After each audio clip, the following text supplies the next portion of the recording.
একটি সাধারণ স্মার্টফোনের মধ্যে লুকোনো প্রযুক্তি একটি বড় যুদ্ধের পরিস্থিতি পাল্টে দিতে পারে। আপনি ঠিকই শুনছেন, অ্যাপেল সম্প্রতি তাদের নতুন ফোন লঞ্চ করেছে। অ্যাপেলের নতুন ফোনের চিপ এতটাই শক্তিশালী যে এটা তৃতীয় বিশ্বযুদ্ধের মতো সংকট শুরু করতে পারে বা থামাতেও সক্ষম। আজকের ভিডিওতে আমরা জানব কিভাবে TSMCর চিপ বিশ্ব রাজনীতির চেহারা বদলে দিতে পারে। চোখ রাখুন, কারণ এই তথ্য জানলে আপনার চোখ চমকে যাবে।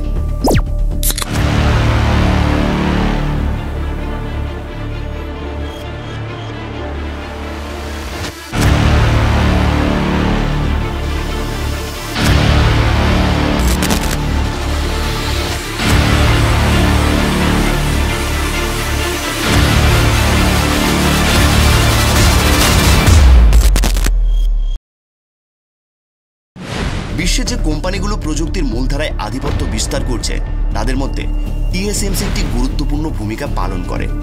অ্যাপেলের আইফোন, নাসার রোভার, টেসলার সাইবার ট্রাক এবং আরও অনেক ইলেকট্রনিক ডিভাইসে TSMCর চিপ ব্যবহৃত হয়। এমনকি F-35 ফাইটার জেটও এই কোম্পানির চিপের উপর নির্ভরশীল। TSMC এমন একটি কোম্পানি যা পৃথিবীর সমস্ত চিপের 90% বেশি তৈরি করে।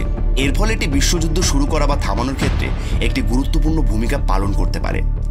এখন আপনার মনে প্রশ্ন জাগতেই পারে, কিভাবে একটি কোম্পানি যুদ্ধ করতে বা থামাতে পারে। আজকের এই ভিডিওতে আমরা ঠিক সেই বিষয়টি বিশ্লেষণ করব। ভিডিওটি আপনার জন্য বেশ আকর্ষণীয় হবে, তাই সম্পূর্ণ ভিডিওটি দেখার অনুরোধ রইল।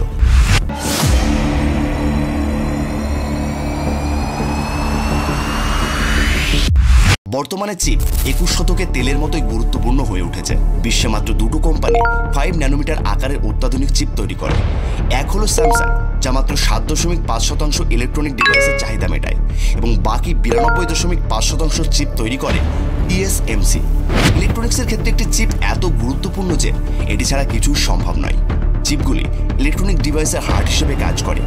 চিপগুলি এতই ছোট যে এগুলো আপনার নখের চেয়েও ছোট, এবং এগুলোর মধ্যে বিলিয়ন বিলিয়ন ট্রানজিস্টার থাকে। লাইটের সাহায্যে এগুলো সিলিকনের উপর ডিজাইন করা হয়। চিপ তৈরির প্রক্রিয়া অত্যন্ত জটিল এবং এতে কয়েক মাস সময় লাগে। সিলিকন ওয়েফার থেকে শুরু করে চিপের ফাইনাল প্রক্রিয়া সম্পূর্ণ হতে অনেক সময় লাগে।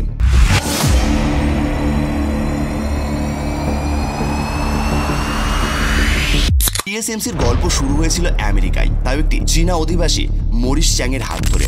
তিনি 1939 সালে চীনে জন্মগ্রহণ করেন এবং পরবর্তীতে কমিউনিস্টদের দখলদারিত্বের কারণে তিনি আমেরিকায় চলে আসেন। তিনি হার্ভার্ড বিশ্ববিদ্যালয়ে পড়াশোনা করেন এবং টেক্সাস ইনস্ট্রুমেন্টসে কাজ করেন। তিনি প্রথম দিকে মাইক্রোচিপ তৈরি করতে ব্যর্থ হন, কিন্তু পরে সফল হন এবং টেক্সাস ইনস্ট্রুমেন্টকে চিপ তৈরিতে বিশ্বে নেতৃত্ব দেন। 1980 সালে তিনি অবসর নেন এবং তাইওয়ানে চলে আসেন। 1986 সালে লিগোটিং এক্সিকিউটিভ ইউএনের প্রতিনিধিত্ব করেন। মরিস চ্যাংকে ইন্ডাস্ট্রিয়াল টেকনোলজি রিসার্চ ইনস্টিটিউটের সভাপতি হিসেবে কাজ করার জন্য আমন্ত্রণ জানান এবং তাইওয়ানের চিপ শিল্প গড়ে তোলার জন্য তাকে একটি ফাঁকা চেকের প্রস্তাব দেন।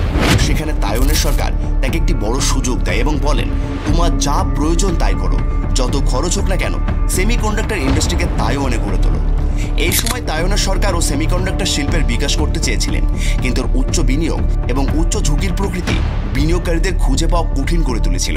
টেক্সাস ইনস্ট্রুমেন্ট এবং ইন্টেল সে সময় চ্যাংকে প্রত্যাখ্যান করেন। শুধুমাত্র ফিলিপস তাইওয়ানের সাথে TSMCতে 27.5% শেয়ারের বিনিময়ে $58 মিলিয়ন জমা করেন এবং এর উৎপাদন, প্রযুক্তি হস্তান্তর এবং বৈদিক সম্পত্তি লাইসেন্স করতে ইচ্ছুক হন। উদারকর সুবিধার পাশাপাশি তাইওয়ানের সরকার জাতীয় উন্নয়ন তহবিল এক্সিকিউটিভ ইউএনের মাধ্যমে TSMCর জন্য স্টার্টআপ মূলধনের আরও 48% প্রদান করতে চেয়েছিলেন, এবং বাকি মূলধন দ্বীপের বেশ কয়েকটি ধনী পরিবার থেকে তোলা হয়েছে, যারা বিশেষায়িত সংস্থাগুলির মালিকাধীন। মরিস চ্যাংয়ের নেতৃত্বে TSMC পৃথিবীর সবচেয়ে গুরুত্বপূর্ণ কোম্পানিগুলির মধ্যে একটি হয়ে ওঠে। 2022 সালে তাইওয়ান ইন্টিগ্রেটেড সার্কিটের রপ্তানি পরিমাণ ছিল $184 বিলিয়ন, যা তাইওয়ানের জিডিপির প্রায় 25%। TSMC শুধুমাত্র তাইওয়ান নয়, পুরো বিশ্বে গুরুত্বপূর্ণ। এমনকি যুক্তরাষ্ট্রও এখন TSMCর উপর নির্ভরশীল। যুক্তরাষ্ট্রের TSMC এতটাই গুরুত্বপূর্ণ যে চীনের সাথে যুদ্ধের ক্ষেত্রে TSMC চিপ উৎপাদন আমেরিকার জন্য গুরুত্বপূর্ণ ভূমিকা পালন করে।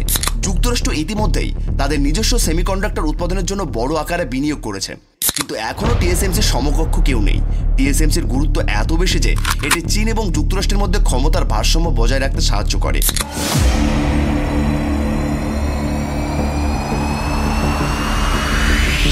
এদিকে চীন প্রায় সবকিছু তৈরি করতে সক্ষম হলেও আধুনিক চিপ তৈরিতে তারা পিছিয়ে রয়েছে, কারণ চিপ তৈরির জন্য বিশেষায়িত যন্ত্রপাতি এবং দক্ষতা প্রয়োজন, যা চীনের হাতে নেই। এমনকি চীনের চিপ উৎপাদনের ক্ষমতা অনেক পিছিয়ে, কারণ যুক্তরাষ্ট্র তাদের উপর বিভিন্ন প্রযুক্তিগত নিষেধাজ্ঞা আরোপ করেছে। এই চিপ তৈরির বিশেষায়িত মেশিন তৈরি করে নেদারল্যান্ডসের একটি কোম্পানি ASML, যেটি শুধুমাত্র TSMC এবং অন্যান্য নির্দিষ্ট কোম্পানিগুলিকে অত্যাধুনিক মেশিন সরবরাহ করে। এই মেশিন ছাড়া চীনের পক্ষে আধুনিক চিপ তৈরি করা অসম্ভব হয়ে পড়েছে। শেষ পর্যন্ত TSMC এমন একটি প্রতিষ্ঠান যা তৃতীয় বিশ্বযুদ্ধ শুরু বা থামাতে সক্ষম হতে পারে। আমরা আশা করি এই ভিডিওটি আপনাদের জন্য তথ্যবহুল ছিল। যদি আপনি এই ধরনের আরও ভিডিও দেখতে চান তাহলে আমাদের চ্যানেলটি সাবস্ক্রাইব করতে ভুলবেন না। ধন্যবাদ।